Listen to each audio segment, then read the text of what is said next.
بسم اللہ الرحمن الرحیم۔ جیسا کہ ہم پہلے ذکر کر رہے تھے، بسم اللہ الرحمن الرحیم کے فیوز و برکات کے حوالے سے، پیارے بھائیوں، ایک چھوٹی سی مثال ہے۔ دیکھیں، جب سرکاری مال پر سرکاری علامت لگا دی جاتی ہے، سرکاری مہر لگا دی جاتی ہے، تو پھر چور جو ہے اس مال کو چرانے سے ڈرتا ہے کہ اس پر سرکاری مہر لگی ہوئی ہے، اگر میں اس کو چراؤں گا تو پکڑا جاؤں گا، اگر پھر چرا بھی لے تو وہ بغاوت ہے۔ اسی طرح جس وقت ہم کوئی بھی کام شروع کریں، شروع میں بسم اللہ الرحمن الرحیم پڑھ لیں تو ہمارے ان اعمال افعال پر اللہ کے نام کی مہر لگ جاتی ہے۔ تو انسان کا سب سے بڑا دشمن اور کھلا دشمن اعمال، نیک اعمال کا، افعال کا جو ہے وہ شیطان ہے، اور سب سے بڑا چور جو ہے وہ شیطان ہے۔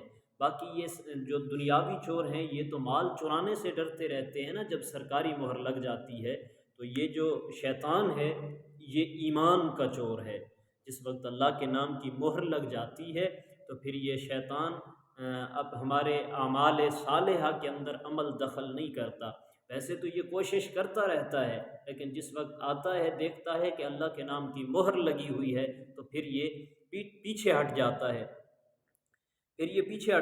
دیکھیں، بہت ساری اس طرح کی مثالیں ملتی ہیں۔ اب بسم اللہ الرحمن الرحیم، یہ اللہ رب العزت، اس کے اندر بسم اللہ شریف کے اندر اللہ رب العزت کا ذاتی نام بھی ہے، صفاتی نام بھی ہیں، اللہ کا تذکرہ بھی ہے۔ تو یوں کہہ لو کہ یہ اللہ رب العزت سے مانگنے کا ایک طریقہ ہے۔ جیسے دنیا کے اندر کوئی بھکاری آتا ہے، کسی کے دروازے پر جا کر صدا دیتا ہے، سوال کرتا ہے، تو کیا کرتا ہے؟ اس کا دروازہ بجا کے دروازے پر دستک دے کے کہتا ہے کہ اللہ تیرا بھلا کرے، اللہ تیرے بچوں کی خیر کرے، اللہ رب العزت تمہیں اور زیادہ رزق دے۔ تو جو مالک مکان ہوتا ہے وہ سمجھ جاتا ہے کہ کوئی بھکاری ہے اور مجھ سے مانگ رہا ہے، مجھے دعائیں دے رہا ہے۔ اسی طرح جس وقت بندہ اللہ رب العزت سے مانگتا ہے تو پھر اللہ رب العزت نے ہمیں مانگنے کا طریقہ بھی بتلایا ہے۔ وہ کیا طریقہ ہے کہ سب سے پہلے میری حمد کرو، میرے محبوب کی ذات پر درود پڑھو، پھر اپنی عجز اور اپنی بندگی اور اپنی عاجزی کا اظہار کرو۔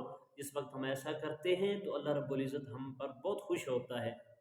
تو بسم اللہ شریف یہ بھی اللہ رب العزت کی بڑی باکمال حمد بھی ہے، جس کے اندر اللہ رب العزت کی تعریف و توصیف اور کبریائی کا تذکرہ بھی ہے۔ دیکھیں، بسم اللہ الرحمن الرحیم، اس کے اندر اللہ کا اسم ذات بھی ہے اور اس میں صفات بھی ہیں۔ اللہ رب العزت بہت بڑا مہربان ہے، رحم کرنے والا ہے، ٹھیک ہے۔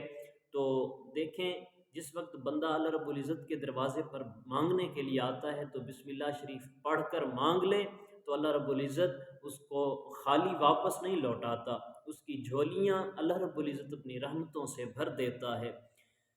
تو در حقیقت یہ اللہ رب العزت سے مانگنے کا ایک طریقہ ہے۔ ایک حکایت ہے تفسیر کبیر کے اندر کہ ایک شخص نے اپنا دروازہ بہت بڑا بنایا اور وہ بہت بڑا مالدار تھا، عظیم الشان اس نے دروازہ بنایا کہ یہاں سوالی آئیں گے، سوال کریں گے، میں ان کے سوالوں کے مطابق انہیں عطا کرتا رہوں گا۔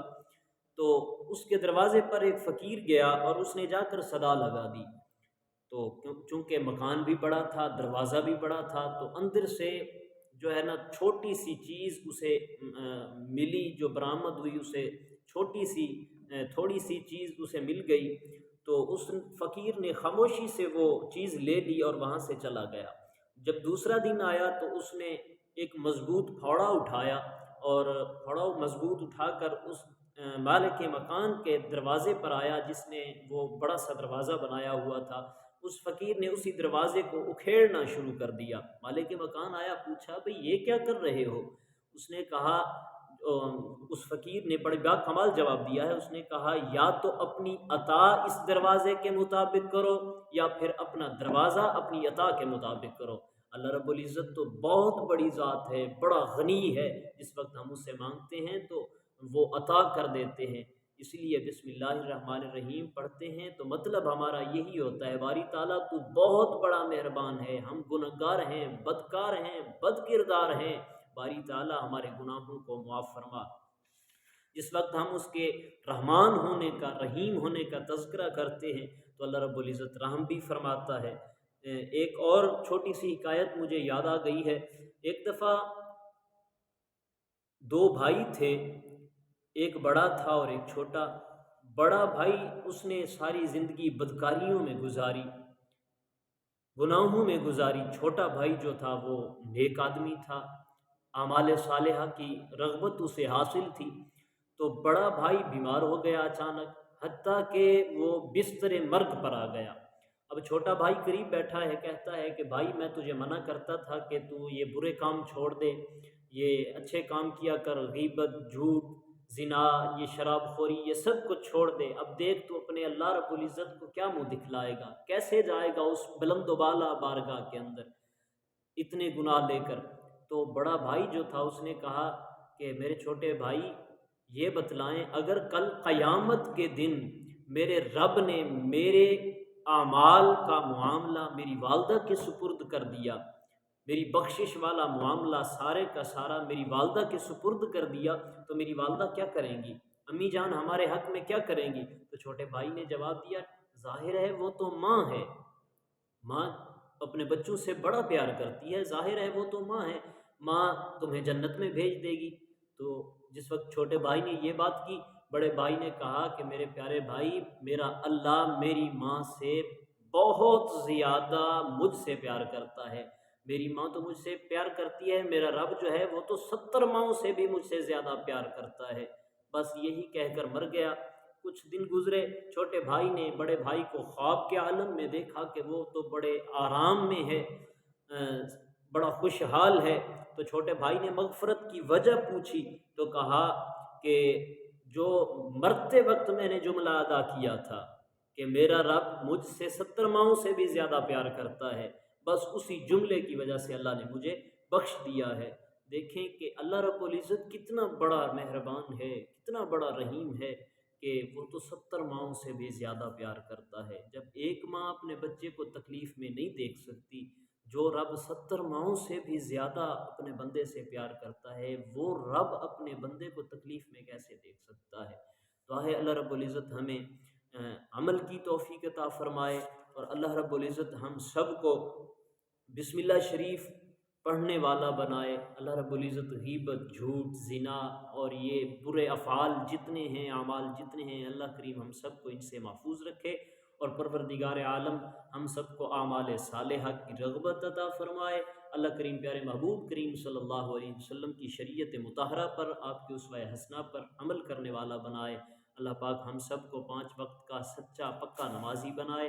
اور اسی طرح ایک چھوٹی سی اور بات یاد آ گئی ہے، حضرت عیسیٰ علیہ السلام، آپ کا زمانہ تھا، آپ ایک قبر کے قریب سے گزرے، دیکھا کہ میت جو ہے وہ عذاب میں مبتلا ہے۔ بسم اللہ الرحمن الرحیم کے حوالے سے گفتگو ہو رہی ہے کہ وہ میت عذاب میں مبتلا ہے۔ تو حضرت عیسیٰ علیہ السلام چند قدم آگے گئے، استنجا کیا اور پھر واپس تشریف لائے، دیکھا کہ وہی میت جو پہلے عذاب میں مبتلا تھی، اب وہ بڑی عیش و آرام میں ہے، سکون میں ہے۔ تو عرض کی، یا پروردگار عالم، یہ کیسا راز ہے، یہ کیسا بھید ہے؟ ابھی تو میں گزرا تھا، اس پر عذاب ہو رہا تھا، اب بڑے آرام میں ہے۔ تو اللہ رب العزت نے ارشاد فرمایا، میرے پیارے پیغمبر حضرت عیسیٰ علیہ السلام جب یہ دنیا سے آیا تھا، جب اس کا انتقال ہوا تھا، یہ اپنی بیوی کو حاملہ چھوڑ کے آیا تھا، اس کے گھر بچہ پیدا ہوا، وہ بچہ پڑھنے کے قابل ہوا، اسے مکتب میں داخل کرایا گیا، تو مکتب کے اندر استاد نے اسے بسم اللہ الرحمن الرحیم پڑھایا ہے۔